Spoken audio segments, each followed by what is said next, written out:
Hola.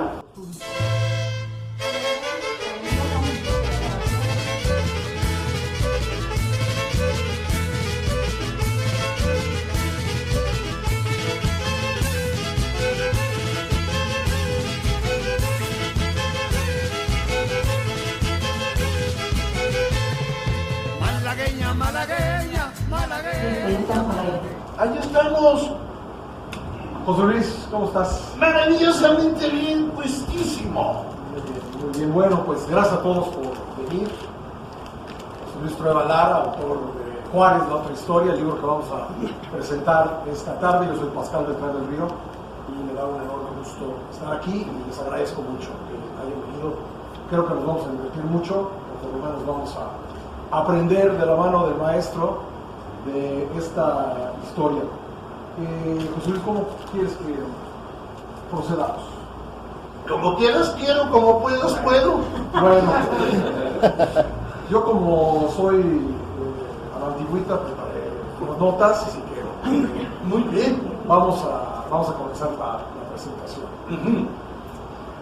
El recorrido de la humanidad está repleto de personajes y acontecimientos que han dejado una huella indeleble en nuestro mundo.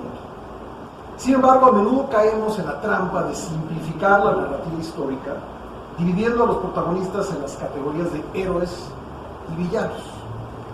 Esta visión maniquea, que se ha acentuado en los tiempos polarizados que vivimos, puede llevarnos a tergiversar la realidad y perder de vista la complejidad de los actores históricos y de sus circunstancias. También nos arrebata la posibilidad de conocer los detalles finos con los que se construye una personalidad, los cuales nos permiten valorar en su justa dimensión a los hombres y mujeres que trascendieron su época.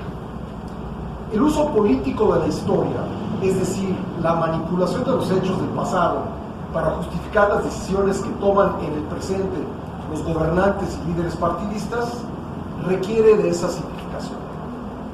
Si para la academia la convivencia de matices numerosos y contradictorios resulta un tesoro, para la política significan un estorbo.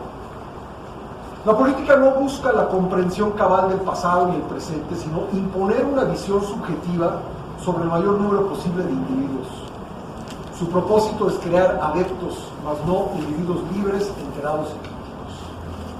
El estudio del pasado nos muestra que los personajes históricos son seres complejos, influenciados por una multitud de factores sociales, políticos y culturales.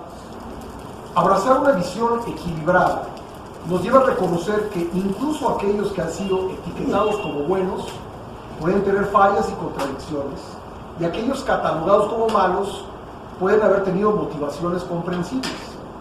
Y no se trata de subestimar los logros de los primeros, ni de sobreestimar las circunstancias que orillaron a los segundos a actuar, sino de perseguir un conocimiento equilibrado.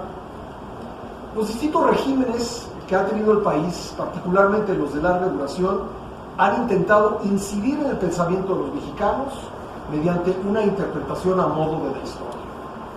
Incluso el himno nacional que cantamos patrióticamente es una muestra de cómo echó mano del pasado el dictador Antonio López de Santana para tratar de unir a los habitantes del país y distraernos de la rebelión que ya se estaba formando en las montañas del sur, comandada por el general Juan Álvarez, y que luego sería conocida como la Revolución de Ayutla. Cuando en noviembre de 1853 se lanzó el concurso para componer el himno, Santana estaba pensando en el 25 aniversario de su victoria en la batalla de Tampico durante el intento de reconquista comandado por Isidro Barrabás, que se celebraría al año siguiente. ¿Significa eso que debemos de dejar de cantar el himno nacional? No, solamente que nos conviene conocer nuestra historia para poder ampliar nuestra conversación y no ser víctimas fáciles del uso del pasado que tanto conviene a los políticos. Casi al tiempo que se socializaba la letra y la música que había ganado el concurso, Santana publicaba un bando en el que se prohibía divulgar noticias falsas o alarmantes, lo que en realidad era un intento de acallar la información sobre la rebelión en Guerrero y otros estados del país, o censurar los actos del Supremo Gobierno o los de alguna otra autoridad, bajo pena de ser reducido a prisión, juzgado y sentenciado como faccioso. Aunque pasó desapercibido para la mayoría, El pasado 4 de mayo se cumplieron 80 años, apenas 8 décadas, de que el país adoptó oficialmente el himno nacional. Es decir, fue hasta que lo desempolvó el presidente Manuel Ávila Camacho. Esta obra del potosino Francisco González Bocanegra y el catalán Jaime Munó durmió el sueño de los justos durante casi 89 años. Y no se hizo oficial el himno sin antes vaciarlo de referencias a Santana, que era mencionado en la versión original como el guerrero inmortal de Zempoala, e Iturbide, mencionado como el bravo de Lid.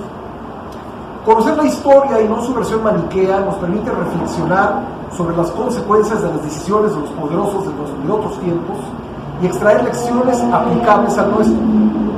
Hacer a un lado los matices y reducir la historia a una lucha simplista entre el bien y el mal nos priva de un entendimiento completo y enriquecedor.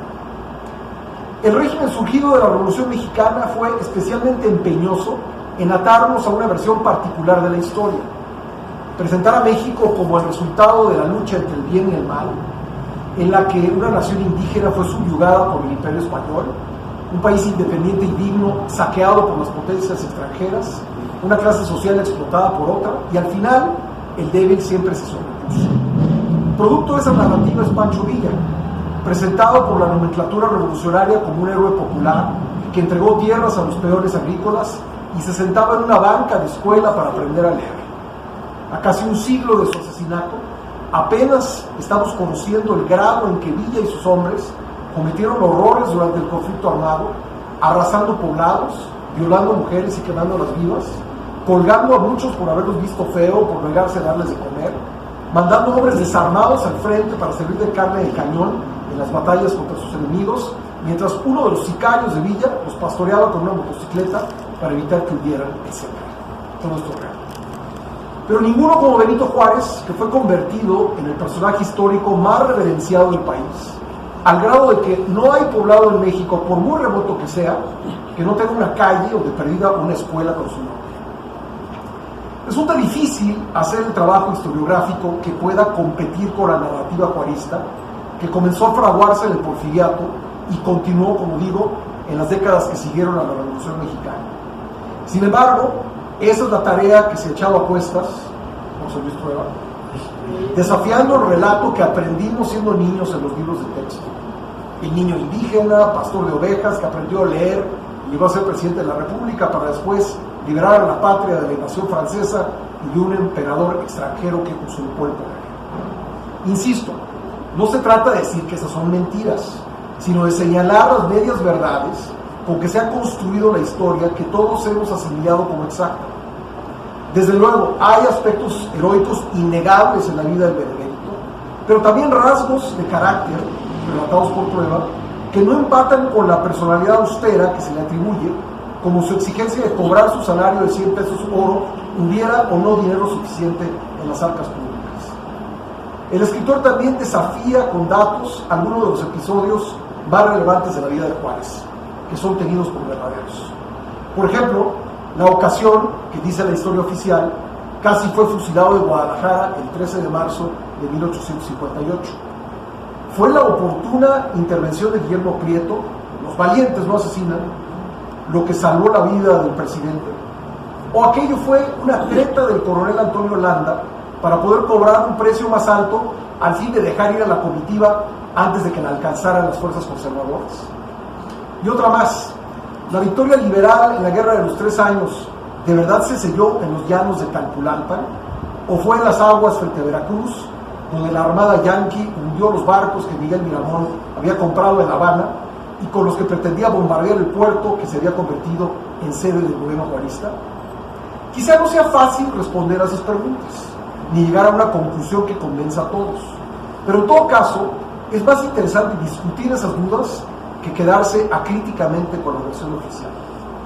Me gusta la manera que tiene José Luis Trueba de presentar la vida de Juárez como un poliedro en el que cada uno de los personajes que se le atravesaron en la vida tienen la oportunidad de dar su versión.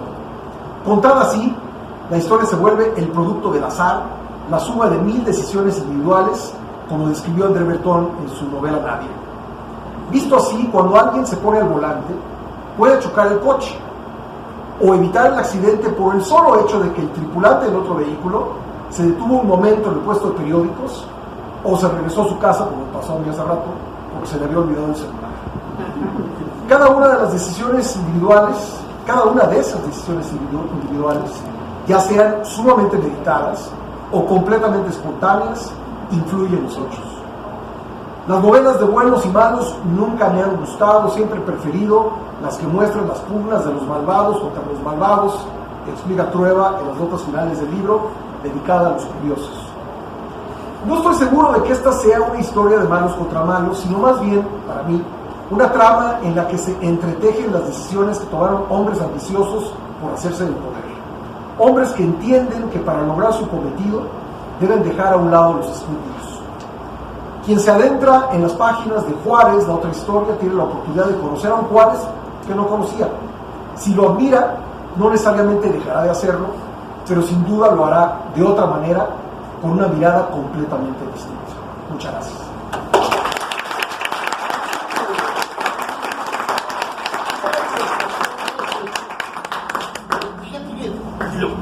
Todo esto que acabas de leer maravillosamente pone sobre la mesa una serie de cosas que a mí me atormentan y me traen de cabeza hace unos 30 años, poco más o menos, y no he logrado resolver. La primera cosa que está sobre la mesa es este uso político de la historia de parte del poder. Me da igual donde sea. En Francia los galos, vamos, Asterix y Obelix palidecen junto a los galos, y así nos la podríamos llevar. En algunos momentos hay días que amanezco con ganas de odiar esa historia, te lo confieso. Pero hay días que amanezco benigno y pienso que esa historia patriotera, que incluye poemas del padre del Bate López Méndez, es muy bonita y nos da comunidad. Es decir, valdría la pena sacrificar a la tarde, la verdad, 6 años de mentiras que nos permiten sentarnos aquí. Esa es una duda. La segunda duda, cosa que me pasa por la cabeza, es esto que mucha gente supone que es crucial: juzgar al pasado, sentado en un banquillo de acusados, sin darse cuenta de que ese personaje está bastante muerto. Y eso se hace cada vez más. Sí. Sí, que queremos incluso enlatar películas o canales, no tienen discurso políticamente correcto. Aunque la película sea mala y muera por su propio peso. La última de Estrada es malísima, pero fue amenazada con la lata. Es decir, yo creo que lo que le hace falta al país es eso, mesa. Nos hace falta, desde hace muchos años, una mesa donde entremos todos. Tú, yo, y no juzguemos, intentemos comprender. Pero quien construye esa historia oficial, desde luego puede querer poner sobre la mesa a la mayor cantidad de gente, pero no caben todos. No cabe. En esa visión de la historia no caben todos. No. Y cuando intentan que entren, se pone peor. Y cuando intentan que entren, se pone peor. Mira, te pongo un ejemplo. En este sexenio invitaron a la mesa a toda la negritud. Y entró muy mal en la mesa, porque no nos dimos cuenta que no eran tan desafortunados como los pintaban. Había negros que tenían esclavos negros, había mulatos que tenían esclavos mulatos, había negros que se la pasaban a todo dar y mantenían a sus amos, pero no porque los mandaran, sino por cuatitud. Pero ahí es donde digo que esos matices son difíciles de acomodar en el discurso político. Claro, porque el discurso político no puede detenerse en matices, es un discurso de sí o no, de blanco y negro, porque de otra manera el político perdería lo único que tiene, la posibilidad de convencer a la gente con una verdad simple, con un discurso muy elemental. Es decir, no es, eso quiero que quede claro, no es un discurso mentiroso. Yo estoy convencido que los políticos no mienten. ¡Mientan! Exacto, es diferente. Bueno, sí mienten, pero generalmente dicen que no, te juro que no mienten. Mira, un mentiroso es alguien que le preocupa tanto la verdad que trata de ocultarla. Ejemplo, un día Alfonso Reyes, ¿sí sabes la de la Secre? Estaba Alfonso Reyes, el gordito acá, en la colonia Condesa, con la Secre sentada en las piernas. Neta, esto es cierto. Estaba con la Secre sentada en las piernas, ahí en la capilla alfonsina, y entra la esposa y le dice: Alfonso, me sorprendes. Y Alfonso volteó y le dijo: no, el sorprendido fui yo. Bueno, lo que trato de decir es que cuando alguien miente o trata de ocultar la verdad, no son tan cínicos como Alfonso Reyes. El político desprecia la verdad y es capaz de inventarse un mundo donde lo que él dice que está pasando sí pasa. No sabemos dónde está ese mundo. Gabriel Said decía que estaba en el 3er año de los informes de gobierno y que él daba lo que el informe, pero ya en el 4 ya no estaba ni en el segundo. Pero y ese mundo, para funcionar, no puede ser sometido a ninguna crítica, a ningún análisis, porque se desmorona. Entonces, la demagogia es el desprecio a la verdad, que es peor que ser mentiroso. Digo, el mentiroso sabe que existe la verdad, se trata de ocultar, no es lo que estás pensando. En el pueblo así nos saludamos, en el pueblo bailamos encuerados, tenemos el juego de los panzazos. Es decir, podemos decir muchas cosas, pero el político la desprecia. Y en ese sentido, la historia que él construye también desprecia la verdad. El hemiciclo a Juárez desprecia la verdad, el Ángel desprecia la verdad, y la desprecia tanto que ese discurso que está ahí envejece de fea manera, aunque el monolito esté guapo. Por ejemplo, el Ángel estaba chulo, está fuera de discusión eso, pero ahí está leyendo la parte. Yo creo que hacemos una encuesta a nivel nacional, no le tienen quién es. Iturbide es unas letritas allá está arriba en el festón. Y va revisando todos los monumentos y hay gente rarísima. Porque ese discurso se va creando. Pero lo más serio es que ese discurso se puede volver corpóreo, puede agarrar cuerpo. El ejemplo es don Porfirio. Don Porfirio tenía de secretario de Fomento al chinaco Rivapalacio, a don Vicente Rivapalacio, que, para decirlo rápidamente, era una riata, digo, entre otras muchas cosas. Había sido un militar exitosísimo, un historiador fuera de serie, hombre de teatro de primera línea, novelista, hombre, como pocos. Lo único que le faltaba era bailar como china poblana, pero si hubiera podido, don Vicente hubiera bailado. Y don Vicente inventa una ciudad donde las palabras, donde el discurso político se vuelva real.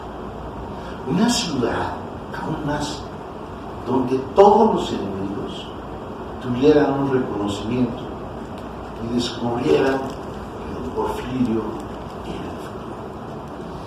caminen ustedes hoy del eje central por Avenida Juárez y agarran Paseo de la Reforma. El hemiciclo Juárez es el pacto con los liberales. Y si siguen adelante, se van a topar con el monumento Cuauhtémoc, que en teoría dicen que se parece al Altamirano. Yo tengo mis dudas. Altamirano era bastante más feo que ese Cuauhtémoc. No. El Altamirano, el talento, díganme la virtud, o no. O sea, no. Pero si bien, bueno, estaba Colón, estaba el Ángel, es cierto, estaba Colón, ahora viene un héroe de Wakanda seguramente ahí, y a los lados estaban todos los héroes de Federación. Era una manera de invitarnos a leer la historia, una historia oficialísima. Por cierto, ahora ya no podemos, ya se robaron todas las placas. ¿En serio? Ya no hay. Además de media espada de Guadalupe.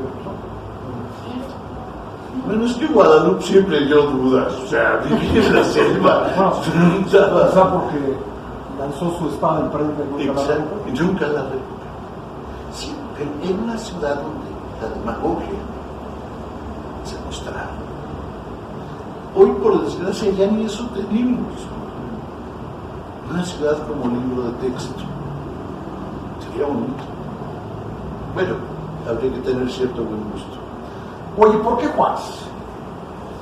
Híjole, Juárez, voy a contar la verdad, Costi, es tu culpa. Juárez había aparecido siempre en mis novelas haciendo cameos. O sea, sí salía, pero hacía cameos. O sea, hay una novela mía dedicada cuando Porfirio Díaz toma la Ciudad de México y sale un momentito Juárez, en una novela mía sobre Miramón, donde sale tantito Juárez, pero vamos, pero no salía total. El problema con Juárez es que el tipo desayunó escoba. Lo digo en serio, o sea, es un hombre, la imagen de Juárez es un hombre absolutamente tieso, un rostro de esfinge.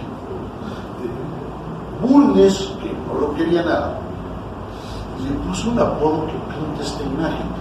Le decía el Buda zapoteco. Mala leche de Bulnes, pero pinta muy claramente esta imagen que tenemos de Juárez. Un hombre así es tentador.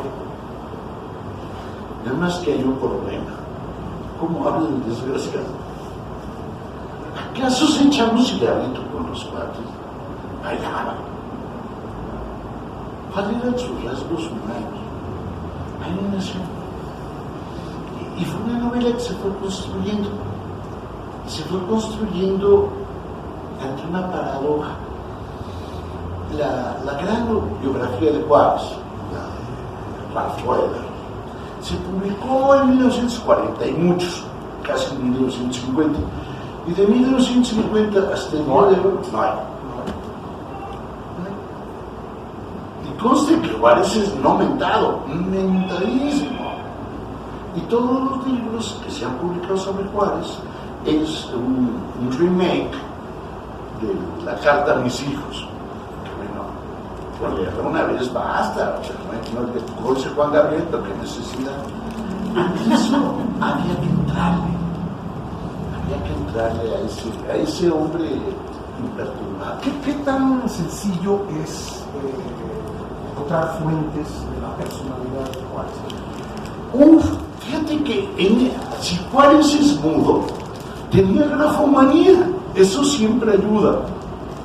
Es decir, no te puedo decir cómo suena la voz de Juárez o cómo me suena, pero en los años 70, justo para el centenario de su muerte, en 1972, Echeverría, en un arrebato de generosidad, le dio al señor Tamayo, un historiador de estos de la vieja escuela, un chorro de lana para que publicara el archivo de Juárez, y publicó los 20 y tantos tomos. Es decir, de Juárez tenemos editas toda su correspondencia, todos sus discursos, todos sus papeles privados. Es un caso anómalo, es quizá el único que lo tenemos todo. Con Díaz no lo tenemos tan completo, el archivo Porfirio Díaz es mucho más grande, pero tenemos esto. Pero no solo eso, pensemos en ¿Quién conservó el archivo?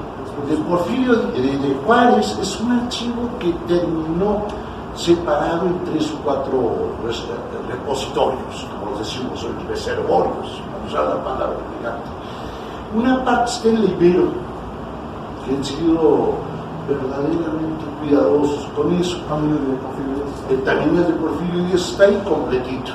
Otra parte está aquí, pues para allá, en Chimalistaje, al ladito de la parroquia de Santa, ahí enfrente de la casa de Elena, está el Centro de Estudios de Historia de México, que antes era Convivencia, ahora es Caos, creo que se llama así. Ahí tienen otra parte, y una última parte está en el AGN. Es un archivo disgregado, pero la ventaja de tamaño es que lo pudo ocultar y pues, tienes todo eso. Los que lo conocieron. También tenemos a nuestra disposición todo, o casi todo. Por ejemplo, la parte de Carlota que se cuenta en este libro, toda está hecha a partir de la correspondencia de Carlota cuando ella estaba enloquecida, que ya la tenemos publicada. Es delirante. Por ejemplo, hay una escena ahí donde Carlota se le aparece a Maximiliano como un Jesús, muy erotizado y crucificado. Esas cartas de Carlota viendo a Maximiliano como Jesús, tú dices, cámara. Y esto, por ejemplo, no estaba en la época que Fernando del Paso escribió las noticias del Imperio. Todavía no lo conocíamos. Pero el archivo de Melchor Ocampo está explorado y publicado. Los papeles de Miramón, en este caso que habla Concha Lombardo, el tono de ellas es el de sus memorias. Es decir, casi mueren al mismo tiempo Concha Lombardo y Carlota, sí, las dos mueren ya muy Las dos en Bélgica. Las dos en Bélgica. Las dos en Bélgica, las dos nobles, con una sola diferencia. No sabemos cuál estaba más chiflada. Pero, no, la diferencia es brutal. Concha Lombardo, la esposa de Miramón, tiene un arrebato que a mí siempre me ha parecido maravilloso. Cuando lo fusila, le pide al médico que esté embalsamando el cadáver que le saque el corazón. Y lo guarda pues, en un frasco con alcohol y lo va cargando por todo el mundo.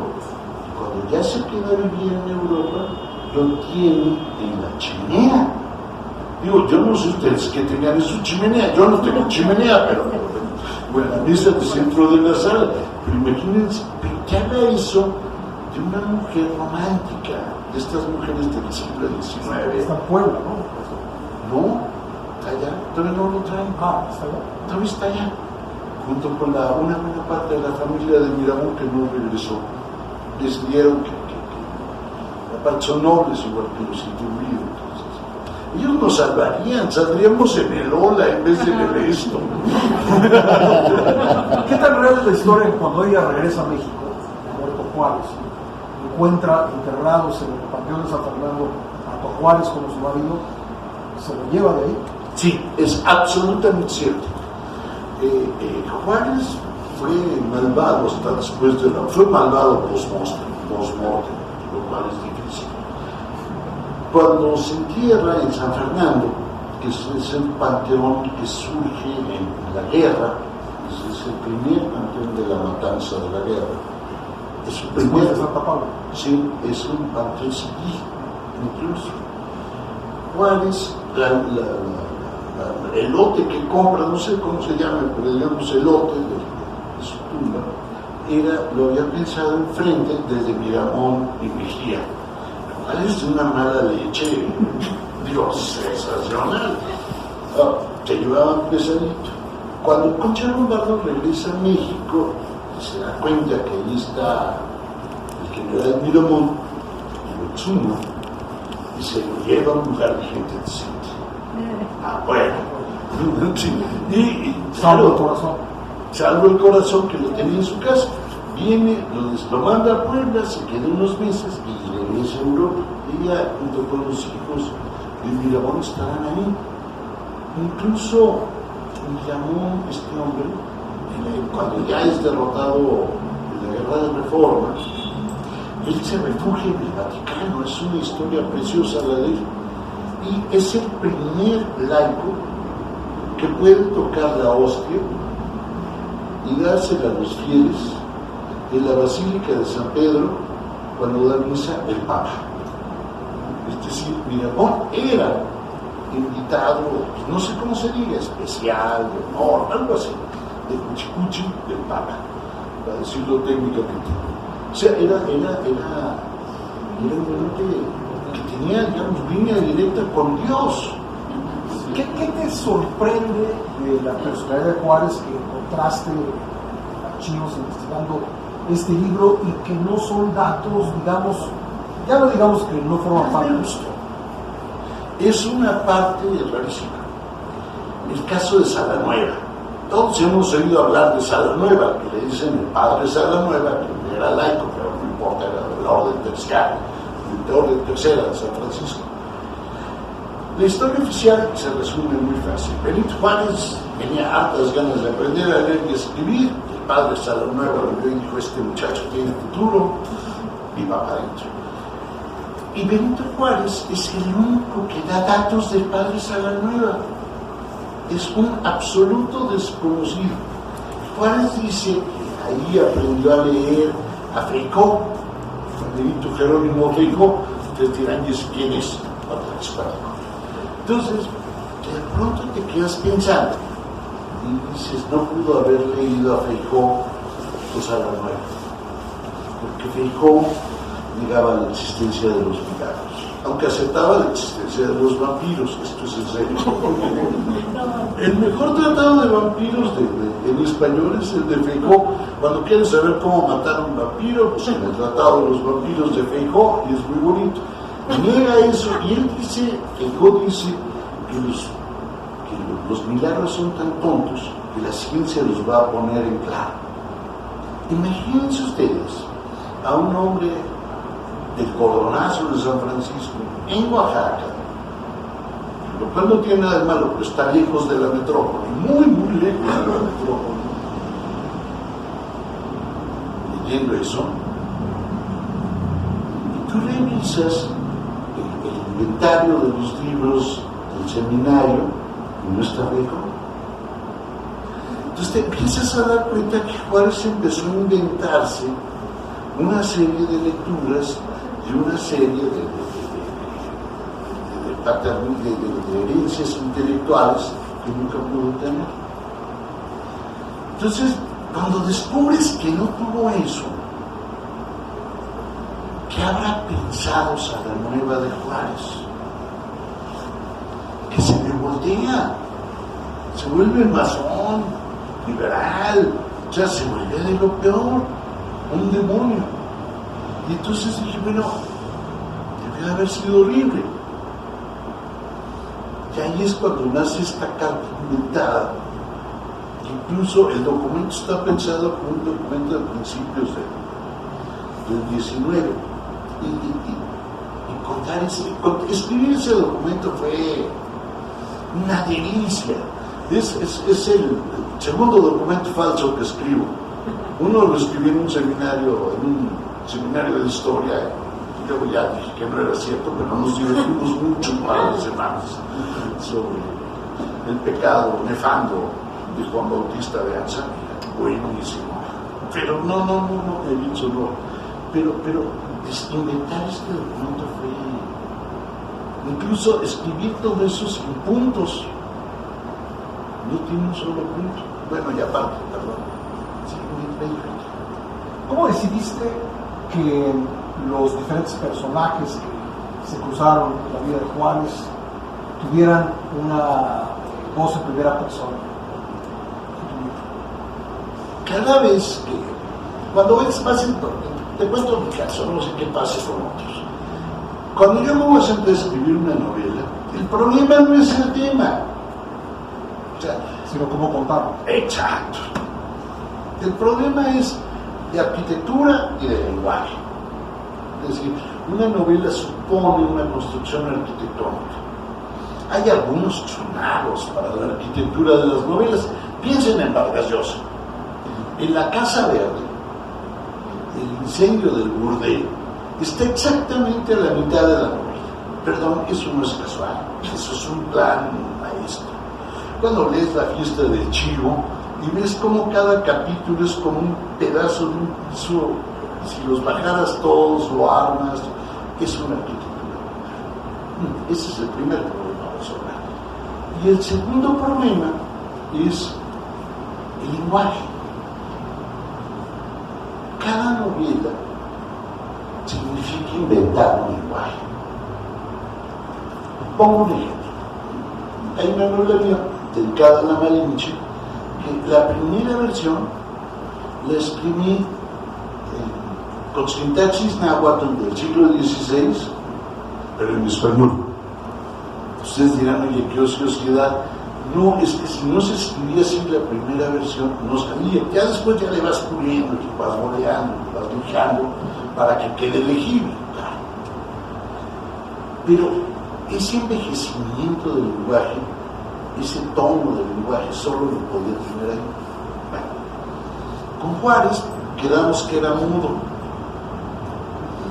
Entonces, como no me sonaba a nada, y cada vez que intentaba hablar a Juárez, no se dejaba, no soltaba palabras. Y entonces, pero en sus discursos no puedes adivinar a partir de sus discursos cómo era el lenguaje cotidiano de Juárez. No, porque el discurso siempre es una voz impostada. O sea, me da igual cuando alguien se para y dice honorable Congreso de la Unión, ya se fue una cosa. Es una voz absolutamente impostada. No importa que el discurso sea floridísimo, como estos que se echaba López Portillo, o sea, aburridísimo, como los de la Madrid, no importa. Es una voz impostada. Entonces yo no tenía.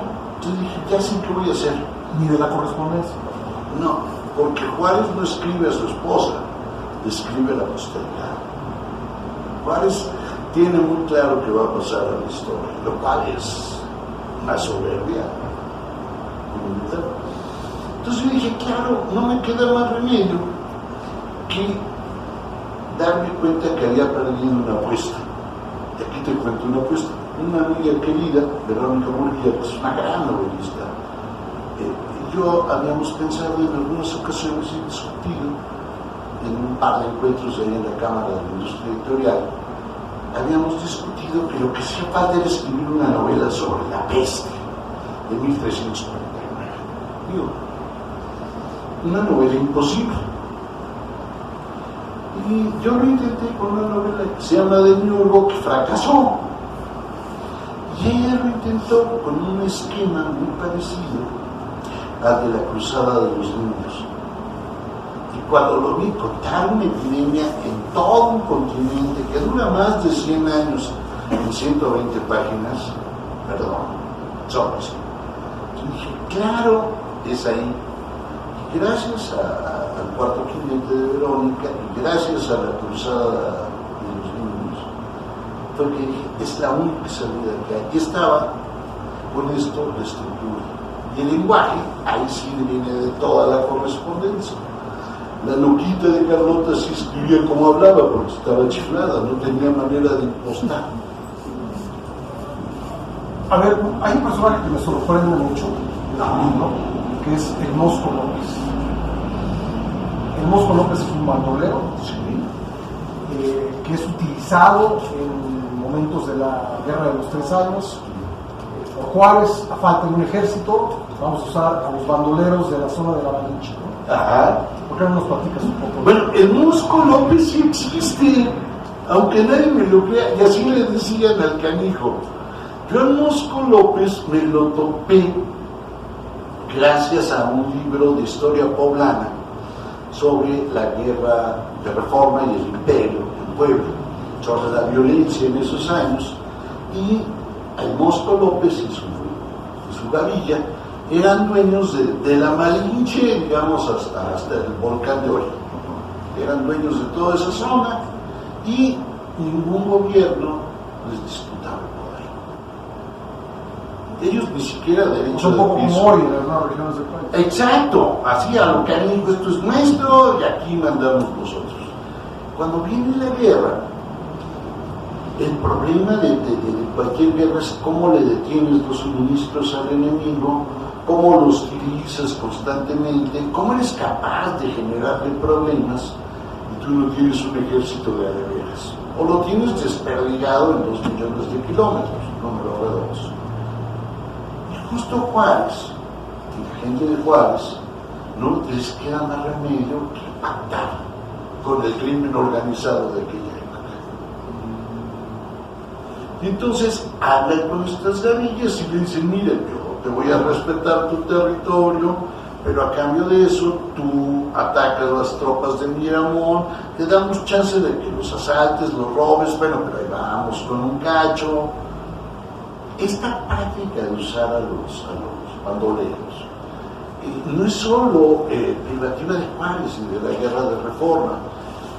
Si uno revisa, por ejemplo, Los bandidos de Río Frío, la novela donde dice Monsiváis que si no saliste no viviste en el siglo XIX, o sea, todo el siglo XIX sale ahí. Lo que pasa con muchos de los bandidos es que son empleados públicos, no de manera así de sueldo, pero sí de concesión. Esta política se va a mantener, no solo en el 19, sino también ya en el 20, en el Porfiriato. Díaz va a lograr que muchos de los rurales pues sean los exbandidos, al grito de para los pueblos de Jaral. Y en la revolución los bandidos se van a convertir en héroes, lo cual es una verdadera maravilla. Me da igual si estos bandidos eran simpáticos como Obregón o espeluznantes como Villa, o sea, pero es una práctica que nace en el siglo XIX, en la guerra de reforma, y que va a permanecer, yo supongo que hasta hoy, no me atrevo a asegurarlo, porque no, es muy difícil asegurarlo hoy, pero la duda sí me da de que se lo dije. El poder necesita al crimen. Platón lo decía muy bien en la República: el gobernante es el sobreviviente. Entonces, para sobrevivir, tú necesitas eliminar a los enemigos. Y hay algunos que los puedes matar en buena ley, o derrotar en los comicios en buena ley, pero hay otros que no. Hay otros que lo tienes que matar feo, que lo tienes que destruir en lo oscurito. Y justo en ese instante el vínculo entre unos y otros se vuelve crucial. Pero no solo eso, también hay un vínculo económico desde el siglo XIX. Te regalo este territorio, te dejo que hostilices a Miramón, yo te presto soldados, no te preocupes, te doy pertrechos, pero te mochas con una parte del gobierno. Y es un dinero maravilloso. Bueno, en aquella época más, porque pues no estaba Veracruz como fuente de ingreso, entonces el crimen se convierte en un proveedor de efectivo, no sé cómo se diga, pero algo así. Es un personaje maravilloso, hermoso. Ahora, ya que lo dices, pues Juárez sí es un sobreviviente. Sí. Juárez le sobrevive a Álvarez, le sobrevive a Comonfort, le sobrevive desde luego a Maximiliano, le sobrevive a Ocampo, Sí. pero al final de su vida Juárez ya estaba muy aferrado al poder. Sí. Cuéntanos esa última etapa de Juárez. Fíjate, Juárez, hay dos personajes en la historia de México, tal vez tres, que tuvieron la desgracia de no morirse a tiempo. A eso me refiero. De verdad, no, si te mueres a tiempo es maravilloso. Piensen en Pedro Infante. Se murió a la edad precisa. Sería un viejo panzón, calvo, probablemente otro de una No pata. afecta hoy nuestra visión de Juárez o el mito juarista, pero si uno se adentra en la historia, sí hay un Juárez muy diferente. Claro. que al Juárez al que estamos acostumbrados a ver. Claro, fíjate, Juárez, Santana y Díaz les falla la muerte. Pero cada uno tiene diferente destino. Díaz se va a Francia y se decepciona de los mexicanos.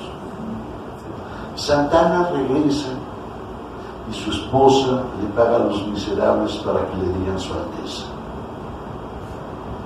Juárez se empieza a acabar de enfermedad. Y todo lo que sucede durante su enfermedad se vuelve un asunto de Estado. El médico que lo atendía cuenta en sus memorias que no tendría por qué mentir, que él no podía decir nada a nadie de qué había pasado allí en Palacio.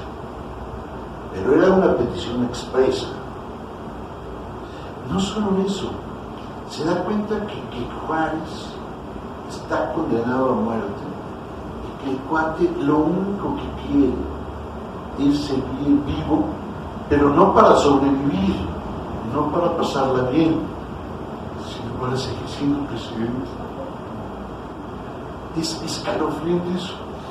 Y cuando muere Juárez, hay la necesidad de Lerdo de Tejada, tiene el gran problema que es un sucesor de, por un lado, tranquilizar la rebelión y por otro lado, no atizar a los liberales radicales. Y no le queda más remedio que organizarle a Juárez un funeral de Estado con todas las de la ley. Y si uno revisa los periódicos juaristas de aquella época, este funeral era una maravilla, pero volteas a ver los periódicos conservadores y te cuentan cosas sensacionales, como los curas yendo a la iglesia a dar gracias a Dios que se murió un niño de mierda, como los cuates que se van a, las mujeres que se van a confesar porque están contentas de que se fríen en el infierno. Incluso, como conversábamos hoy en la mañana, esa imagen de Juárez, ya podrido por la vida, podrido por el poder, terminó por meterse en la vida de muchos. ¿Qué quiero decir? Juárez se convierte en alguien, que nos quedan 10 minutos, se convierte en alguien detestable o amable solamente. Te contaba el caso de lo que pasaba con mi abuela campechana y sus amigas, que cuando iban al baño decían: ahorita vengo, voy a darle de comer a Juárez. Para concluir, no la encuentro en este momento, pero citas el gran periódico liberal del siglo XIX, diciendo que la estrella de Juárez va menguando y que está condenado a terminar su vida siendo como Santana, como Maximiliano. Sí. Debe haber sido muy duro para él eso. Debe de haber sido terrible para él haber leído a todos sus correligionarios diciendo: eres igual a Santana. Todos lo dijeron, todos lo padecieron y todos le dieron la espalda. Y la mayoría se sumaron a don Porfirio. Claro, don Porfirio luego le echó sus cates, pero bueno, Altamirano terminará muerto en Italia, Prieto con muchas fiestas, pero olvidado. Para concluir, estoy seguro que alguien que nos acompaña tiene alguna pregunta para el maestro Raja. Pero fácil. Es verdad que Juárez nunca quiso regresar a su terruño y Porfirio Díaz sí lo añoró siempre, el regreso a su tierra. Sí, Juárez nunca volvió a Guelatao, nunca. Se salió y no volvió. Eso sí es un hecho absoluto. Es más, a los hijos mostrencos que tenía allá en el rumbo, no los vuelve a ver. Hijos mostrencos, eso yo bonito. Eso es de ganadería, pero no importa. Y Díaz sí, él le gusta Oaxaca. Y vuelve infinitas veces a Oaxaca. La defiende militarmente, la toma militarmente, se vuelve gobernador. Bueno, Díaz le encanta Oaxaca. Incluso creo que le gustaba más que estar en Veracruz, su periodo cañero. Eso es absolutamente cierto. A ver, creo que nos da tiempo de dos más. Sí, maestro, pues su opinión con relación al libro que hizo Blanco Moeno sobre Juárez. Híjole. En su momento, perdón, fue muy interesante. Yo al señor Blanco Moeno, yo tuve, ¿cómo podemos decir? Se gustó. Yo lo conocí. A mí, el señor Blanco Moeno siempre me sacó erisipela. Me recordaba, y lo digo absolutamente en serio, a los peores maestros que tuve en mi vida. Y me lo recordaba por una razón que es escalofriante. Los peores maestros que yo tuve en mi vida eran ex-nazis, aquí en el colegio alemán. Entonces, Blanco Moeno, yo recordaba, y dices, la madre, no. A mí, Blanco Moeno nunca me ha gustado.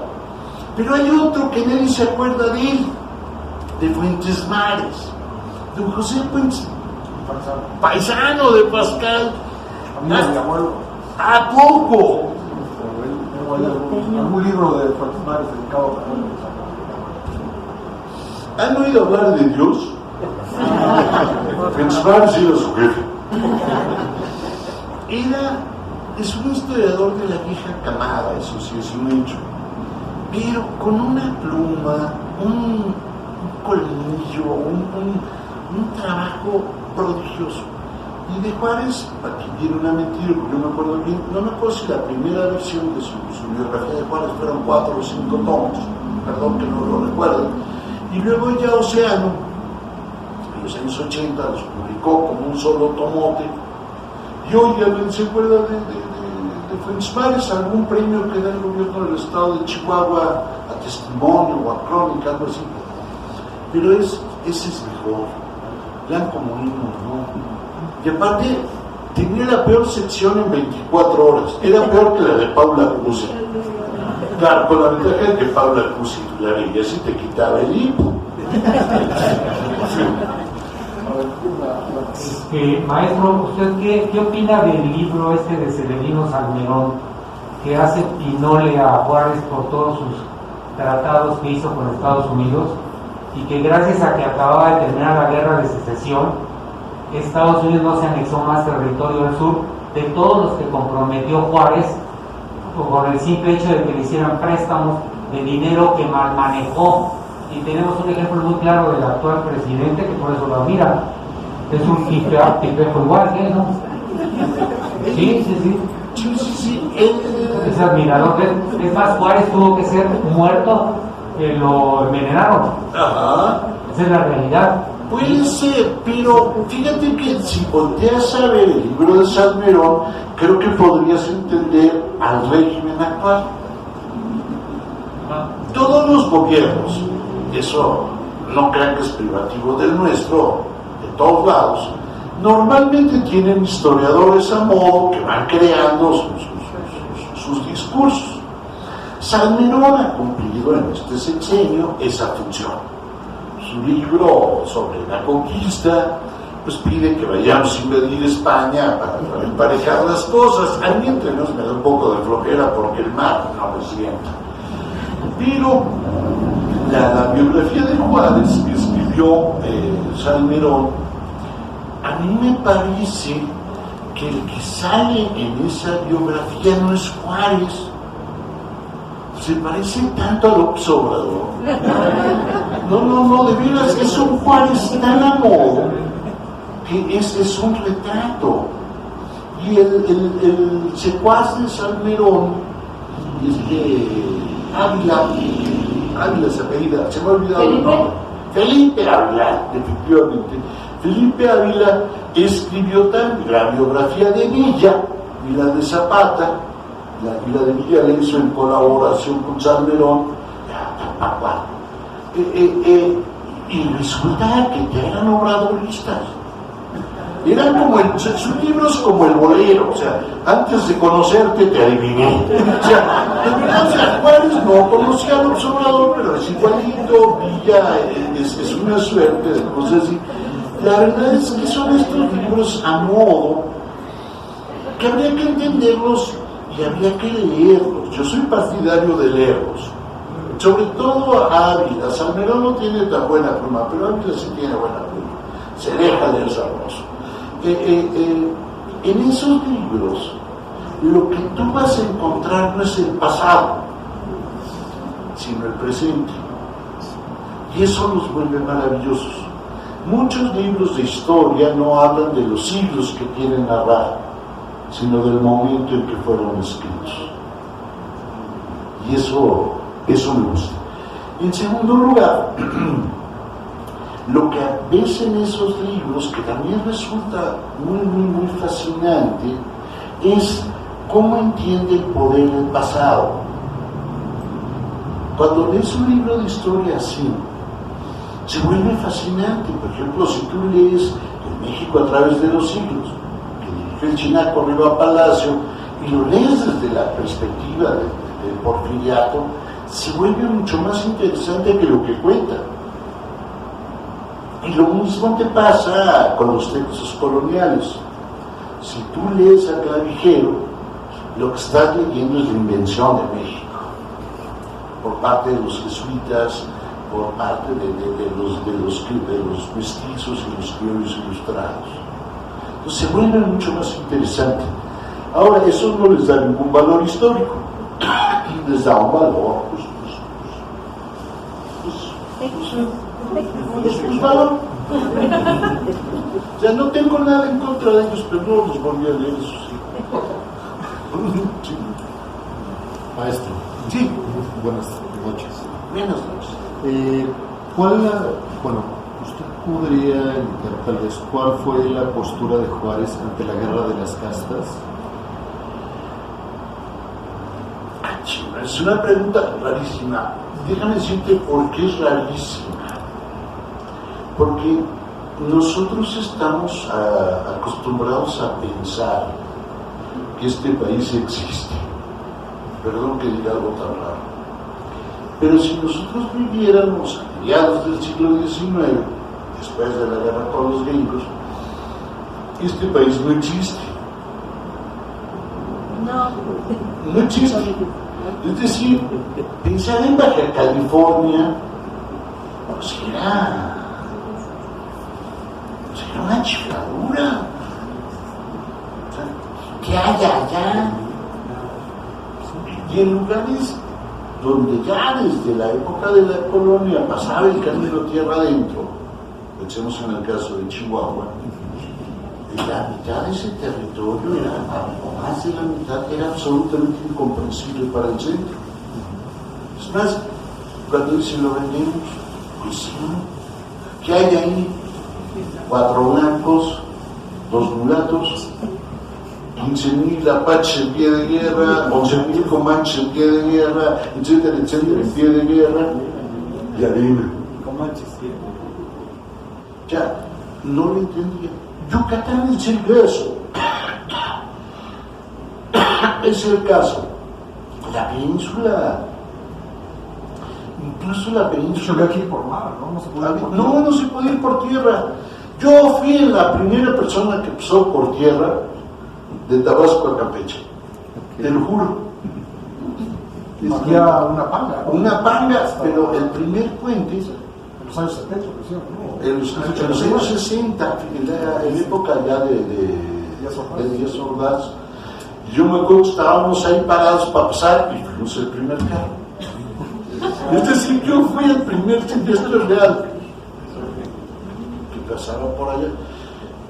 Si la península se pega al país hasta esa época, a Juárez le sonaba rarísimo. Carlota, cuando hace su viaje a Yucatán, sorprende a todos, a los propios yucatecos. Es decir, aquí vamos, el viaje era tortuosísimo, había que irse de aquí a Veracruz, de Veracruz en barco a casi sale. Por Campeche, pues no, es muy chapada la bahía. Llegabas Si sale del puerto. del puerto. Luego ya bajabas a Mérida, y ya sufrías 2 calores y te regresabas. Pero era un viaje tortuosísimo, incluso la península, esto te dará una idea, era más fácil ir a Nueva Orleans que venir aquí a México. Hacías menos tiempo. Y a Cuba, olvídate. Sí, sí. Por eso un tío mío intentó matar a Fidel.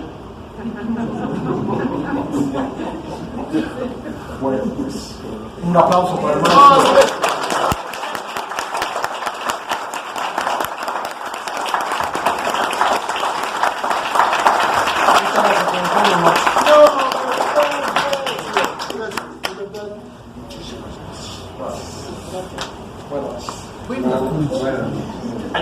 Ahorita le entramos al garabato.